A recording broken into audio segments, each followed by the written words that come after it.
오늘 하나님께서 저희들에게 주신 말씀은 창세기 35장 9절부터 15절까지입니다. 창세기 35장 9절부터 15절까지 제가 가진 성경으로는 구약 54면입니다.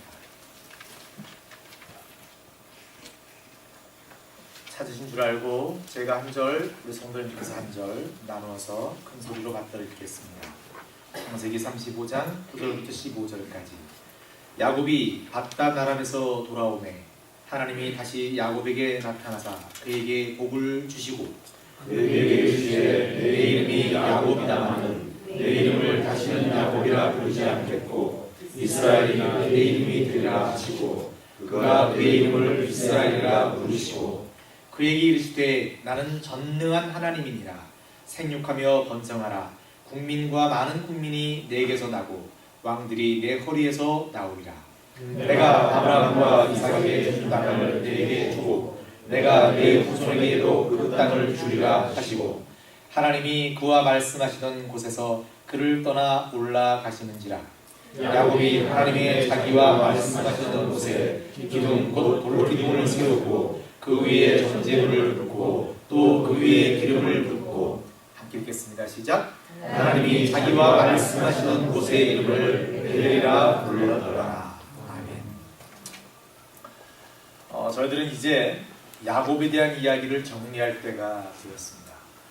물론 오늘 말씀 뒤에도 야곱의 삶의 모습은 잠깐 스쳐 지나갑니다. 하지만 이미 주인공은 아닙니다. 그래서 이 즈음에 야곱의 이야기를 마무리하는 것이 적당하리라 생각됩니다. 그래서 저는 오늘 창세기 25장부터 등장해서 참으로 긴 여정을 마치고 마침내 하나님을 처음 만났던 베델로 하나님께로 다시 돌아온 그 야곱의 지난 삶을 쭉 한번 돌아보고 그동안 하나님께서 저희들에게 주신 많은 도전과 교훈을 또 한번 이렇게 쭉 살펴보면서 감사하는 시간을 갖고자 합니다. 첫 번째, 제가 야곱 이야기를 통해서 여러분과 나누고 싶은 은혜는 바로 하나님의 주권입니다. 오늘 말씀은 이렇게 시작합니다. 9절, 야곱이 밧단 아람에서 돌아오매 하나님이 다시 야곱에게 나타나사 그에게 복을 주시고. 야곱이 드디어 밧단 아람에서 돌아와서 하나님을 처음 만난 베델에 이르렀을 때 하나님께서는 야곱에게 다시 나타나셨습니다. 그리고 또 야곱에게 복을 주십니다. 말씀 11절과 12절을 또 볼까요? 그에게 이르시되 나는 전능한 하나님이니라. 생육하며 번성하라. 국민과 많은 국민이 내게서 나고 왕들이 내 허리에서 납니다. 내가 아브라함과 이삭에게 준 땅을 내게 주고 내가 내 후손에게도 그 땅을 주리라 하시고. 여러분, 이 말씀은 저희들 귀에 익지 않습니까? 저희들 눈에 익어요. 많이 들어본 이야기입니다.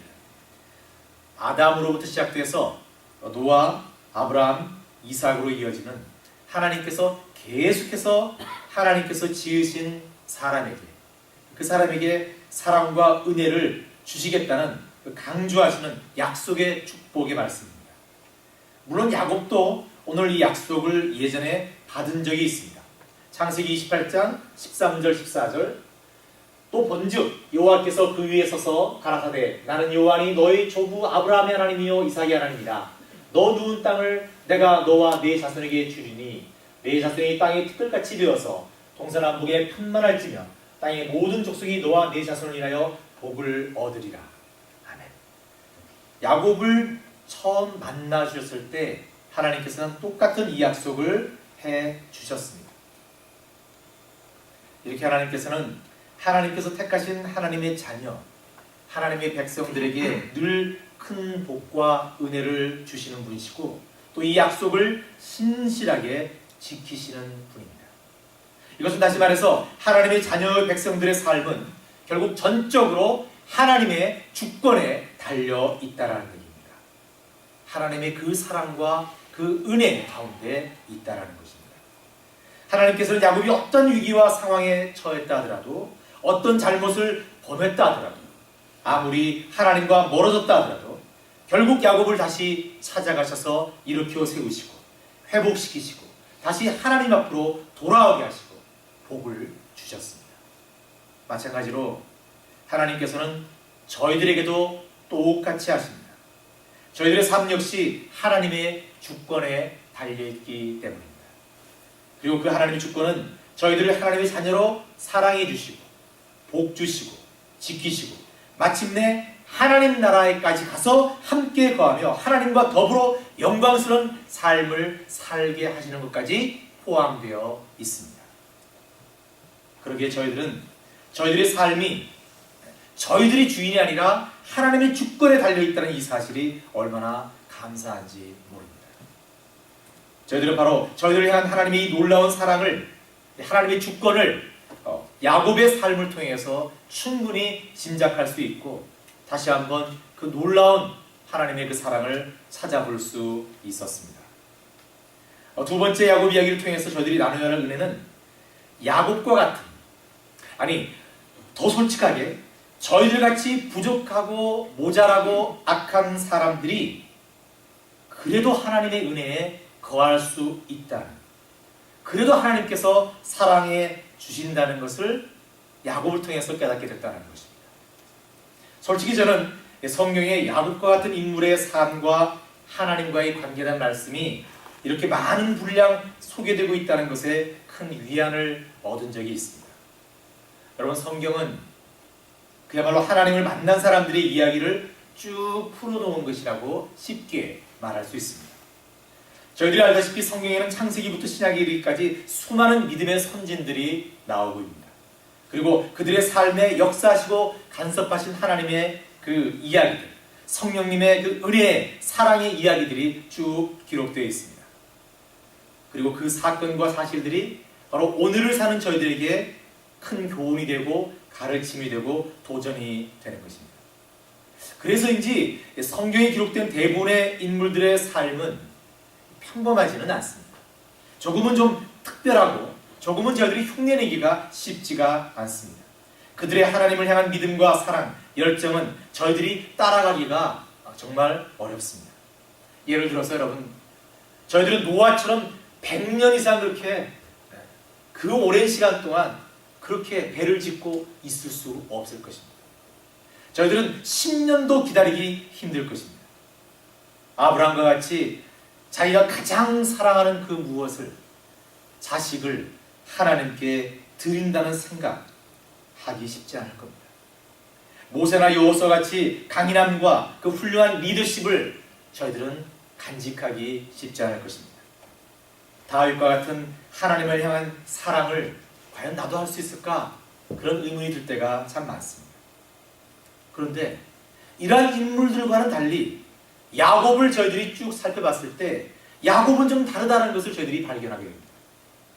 하나님 앞에서 야곱은 정말 어떻게 보면 저희들과 너무나 닮았다는 생각을 해보게 됩니다. 야곱은 그만큼 평범하고, 아니 평범하다기보다는 더 악한 쪽에 가까웠고 비겁하고 질투 많고 욕심 많은 사람이었습니다. 그는 어릴 때부터 어머니께 철저하게 의존한 그런 연약한 삶을 사는 사람이었고 늘 형 에서가 훨씬 더 잘생기고 정말 남자답고 그 시대에서 요구하는 그런 사람이기 때문에 그 사람을 시기해서, 그 형을 시기해서 어떤 수를 써더라도 그 형을 이기고 싶었고 그 형의 모든 것을 빼앗기 위해서 계략을 꾸미고 덫을 놓았던 사람입니다. 아버지까지 속여서 형의 복을 쟁취했던 사람입니다. 그리고 야곱의 이러한 행위, 즉 자신의 꾀로 자신의 삶을 어떻게 해보겠다라는 그런 노력은 하나님을 만난 후에도 계속해서 조금씩 남아있었고 심지어 자신을 위해서 하나님과의 약속도 뒤로 미룬 적이 있었음을 저희들은 잘 압니다. 야곱은 참으로 여러분 자신이 선택한 그 결정 때문에 이런저런 어려움을 겪게 되고 그 고난을 맛본 뒤에야 겨우 하나님께 돌아오는 그런 못난 모습을 여러 번 보였습니다. 오늘 말씀의 이 순간까지 야곱은 이러한 삶을 계속해서 살았습니다. 히브리서 11장은 여러분 저희들이 알기로 믿음장이라고 얘기를 합니다. 그래서 믿음의 선진들에 대한 그 대표적인 사람들을 쭉 이런 특성을 얘기를 합니다. 그 특성을 보면 그 사람이 어떤 사람이었다는 것을 저희들이 한눈에 한절에 딱 알 수 있습니다. 그런데 재밌는 것은 히브리서 11장 21절에 야곱에 대한 평가가 있습니다. 볼까요? 믿음으로 야곱은 죽을 때에 요셉의 각 아들에게 축복하고 그 지팡이 머리에 의지하여 경배하였으며 라고 되어 있습니다. 야곱은 죽을 때에 요셉의 각 아들에게 축복한 그 부분에 가서 믿음으로 라는 그 단어가 쓰여질 정도로, 그 정도로 그 전의 삶이라는 것은 감히 믿음으로 그렇게 살았다라고 할 수 없을 만큼의 연약한 삶을 살았다라고 평가할 수 있다라는 것입니다.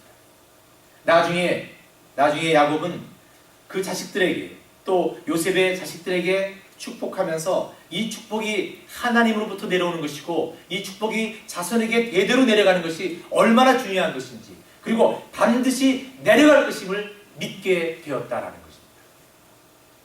그 전까지는 늘 하나님을 의심하고 하나님께 전적으로 의존하지 못하는 그런 삶을 살았습니다. 그래서 오늘 이 사건 바로 위에도 끔찍한 자식들의 범죄가 일어났고, 나중에 요셉이 꿈을 꾸고 아버지한테 꿈을 얘기했을 때에도 그 꿈을, 물론 야곱은 마음에 두긴 했었지만 그 꿈을 얘기하는 요셉에게 너 그런 얘기 하지 마라 라고 똑같이 형제들과 똑같은, 그 자식들과 똑같은 그런 입장을 취했던 것을 저희들은 기억합니다. 그만큼 확신과 그 믿음이 연약했던 것이 야곱의 삶이었다는 것입니다. 그렇게 본다면 야곱의 모습은 정말 따질 것도 없이 저희들 모두의 모습이 아닌가라는 생각을 해보게 된다는 것입니다. 그러나 중요한 것은 이러한 야곱을 먼저 찾아와 만나주시고 복 주시고 그의 삶에 간섭하시고 끝내 하나님의 뜻을 그를 통해 이루어 가신다는 것입니다. 누가? 하나님께서. 하나님께서는 그런 사람들을 붙들어서, 그런 연약한 사람들을 붙들어서 그래도 하나님의 일을 행하신다는 것입니다. 마찬가지로 여러분, 하나님께서는 저희들이 늘 연약하다고 부족하다고 믿음 없다고 고백하는 저희들 한 사람 한 사람을 들어서 지금도 일하시고 계시다는 것입니다. 저희들은 싫죠. 저희들은 안 하고 싶습니다. 하나님, 저는 아닙니다. 어쩌다가 제가 이 개척교회 와서 정말 젊은 사람들 얼마 없어서 그냥 하고 있긴 하는데요, 사람들 좀 많아지면 좀 빠지고 싶습니다 라는 생각이 들 때가 있습니다. 있죠? 있으시죠? 있을 겁니다. 그렇습니다. 노준입 사님은 동의하지 않으시고 아주 묘한 웃음만 지금 흘리시는데요, 저희들의 마음이 그래요. 저희들이 약하다는 것을 알고 있습니다. 제가 목회하면서 많은 분들을 만납니다. 또 특히 이런 우리 조그마한 교회를 하니까 저희들이 부탁할 일들이 많지 않겠습니까? 함께 동역할 일들이 많지 않겠습니까? 그러다 보니 이렇게 말씀을 드리면 그분들이, 우리 한국 사람들이 특유의 겸손함이에요. 또 우리 예수 그리스도인으로서 굉장히 필요한 겸손함이죠. 저는 아닙니다, 목사님.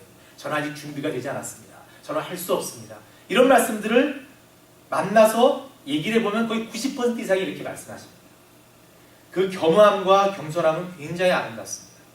그러나 여러분, 야곱을 한번 보십시오. 야곱은 어떤 면에서는 저희들보다 더한 사람이었습니다.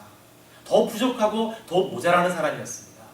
그렇지만 하나님께서 끝까지 함께 하시고 사랑하셔서 정말 이스라엘 백성의, 결국 지금까지 내려오는 믿음의 백성의 12지파 그 근간을 이루는 조상으로 세웠다는 것입니다. 마찬가지로 저희들은 약할지 모르겠지만 저희들의 능력으로 일을 해서 별로 빛도 안 나고 잘하지도 못하겠지만, 그러나 하나님께서는 저희들의 그러한 모습을 그대로 쓰시기를 원하시고 그걸 통해서 열매 맺기를 원하신다는 것입니다. 그러기에 저희들은 이 야곱 이야기를 마무리하면서 좀 더 저희들 자신에게 좀 용기를 좀 이렇게 줄 필요가 있어요. 하나님께서 도와주시면, 하나님께서 함께 하시면 나도 할 수 있을지 몰라, 나도 할 수 있을 거야 라고 믿는 것이 중요합니다. 여러분, 많은 그 기독교 서점 중에서 공부 잘한 사람들의 이야기들이 적혀져 있는 책들이 많아요. 여러분, 그런 사람들의 얘기를 쭉 들어보면은 제일 처음부터 그렇게 공부를 잘한 것은 아닙니다. 그런데 중요한 것은 그들의 공통점을 하나 있었던 게 뭐냐면, 출발할 때는 평범했지만 그들이 하나 잊지 않았던 것은 하나님께서 도와주시면 할 수 있을 것이다라는 믿음이 있었다라는 것이죠. 그래서 계속해서 그 길을 포기하지 않고 갔다라는 것입니다. 물론 그것이 저희들이 목표하는 그런 높은 곳이 아닐 수도 있습니다. 그러나 하나님께서 적어도 원하시는 그곳까지는 우리가 갈 수 있을 것이라는 것입니다. 저는 저희 교회가 몇천 명이 모이는 그런 교회로 성장하기를 조금 더 꿈꾸지 않습니다. 저는 그런 꿈 없습니다.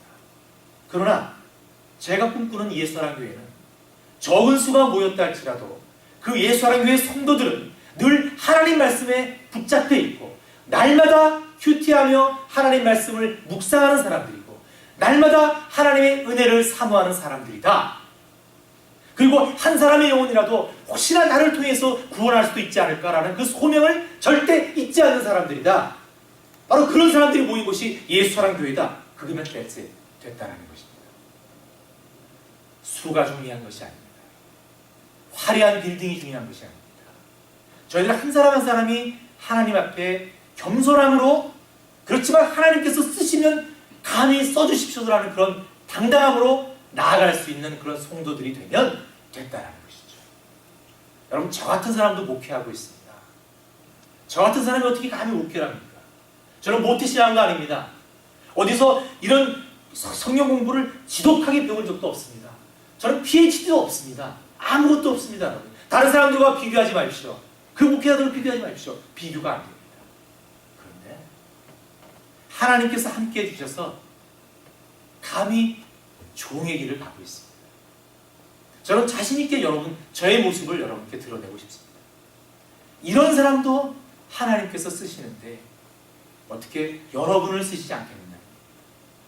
분명히 하나님께서는 여러분들을 쓰고자 하시고 쓰시기를 원하시고 또 그를 통해서 열매 맺기를 원하신다는 것을 잊지 마시기 바랍니다. 이것이 바로 야곱의 삶을 통해 저희들이 누릴 수 있는 또 하나의 은혜입니다. 세 번째는 조금 심각한 얘기가 될 것 같은데요. 저희들의 최종 목적지가 어디냐 하는 것입니다. 아니, 지금까지 야곱의 삶을 통해서 왜 그 생각을 하실까요? 이렇게 반문하실 수 있겠는데요. 혹시 여러분께서도 발견하셨는지 모르겠지만 큐티하시면서 창세기 35장에는 오늘 말씀 9절에서 15절 이 말씀을 가운데 두고 그 앞에 그리고 그 뒤에 세 사람의 죽음이 소개되고 있습니다. 보이십니까, 여러분?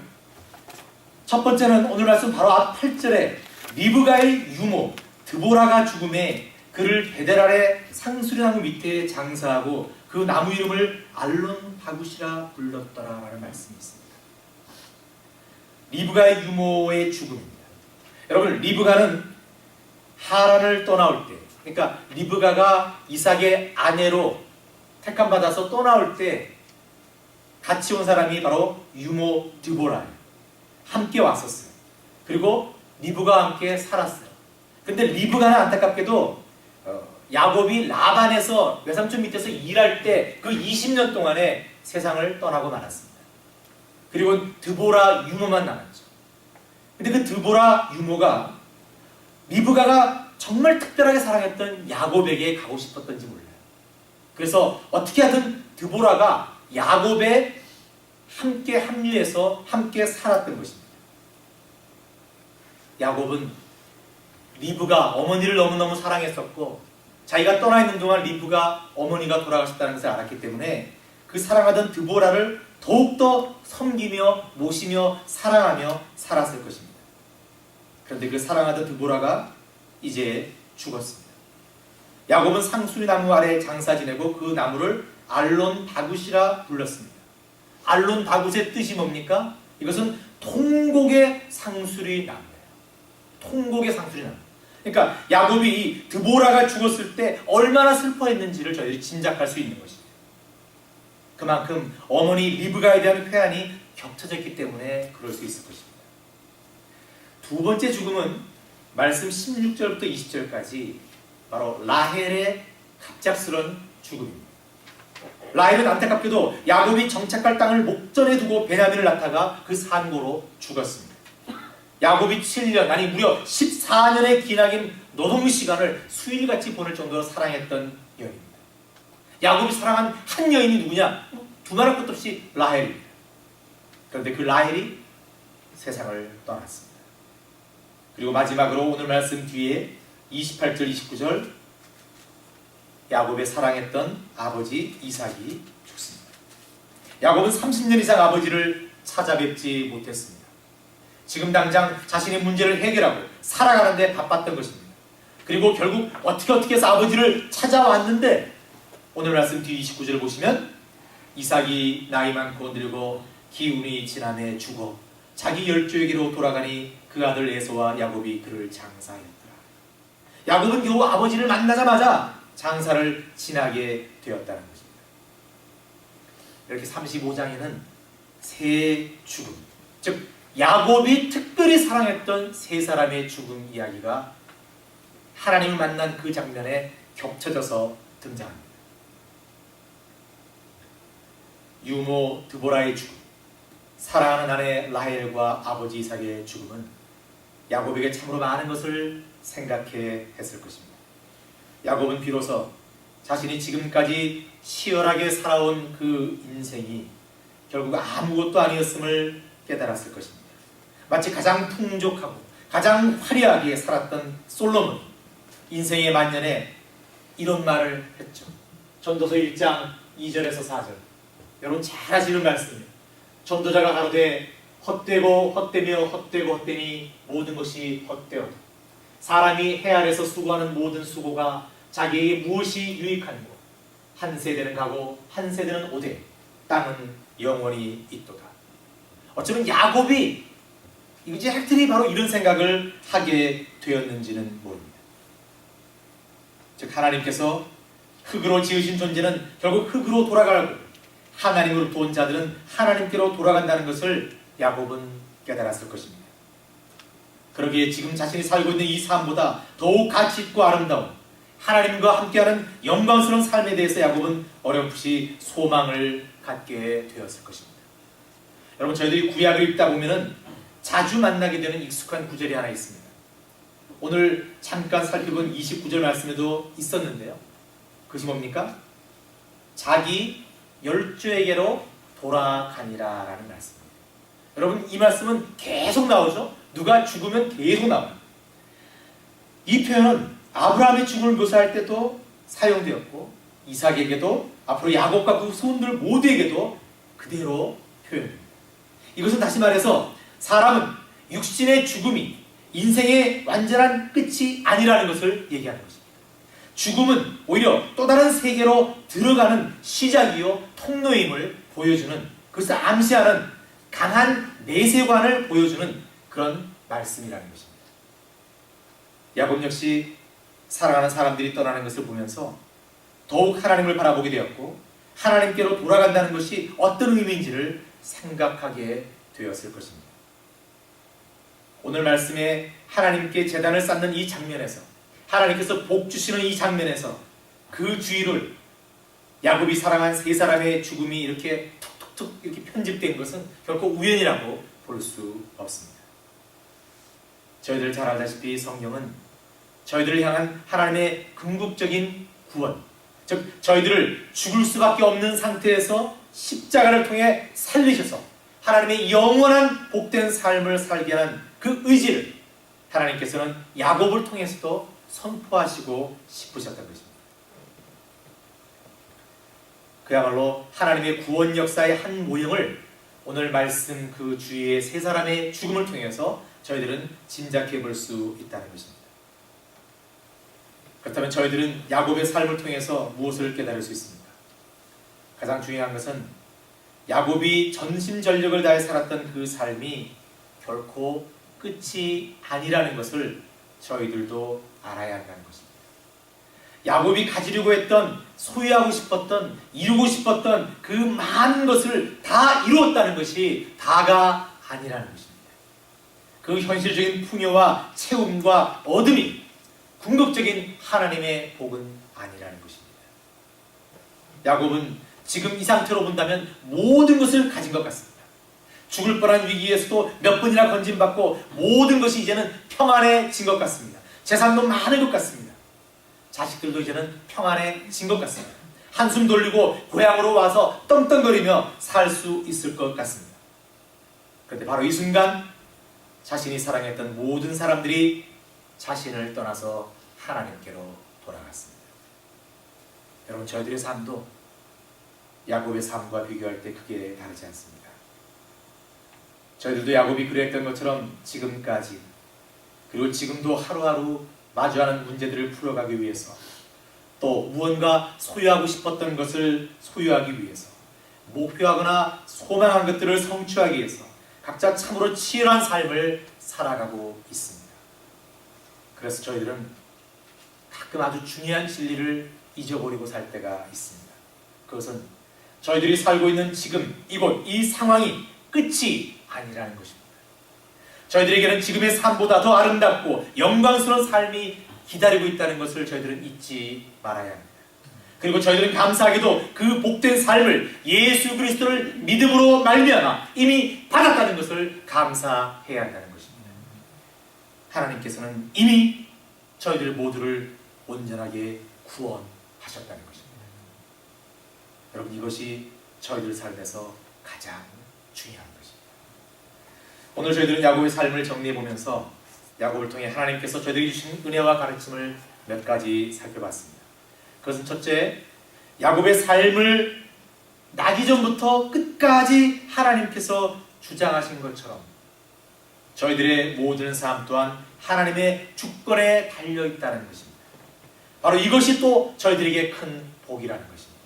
둘째, 하나님께서는 결코 저희들의 부족한 점, 모자란 점, 못된 점, 악한 점, 그러한 것들을 나무라시기보다는 그러한 것들조차도 다 용납하시며 용서하시며 그래도 하나님 나라를 위해서 쓰고자 하신다는 것입니다. 저들과 너무나 닮은 야곱과 같은 사람을 택하셔서 하나님의 역사를 이루어 가시고 구원의 중심에 서게 하시는 분이 바로 하나님이심을 잊지 않고 저희들 또한 하나님의 손에 쓰임받는 그런 사람들이 되기를 소망해야 한다는 것입니다.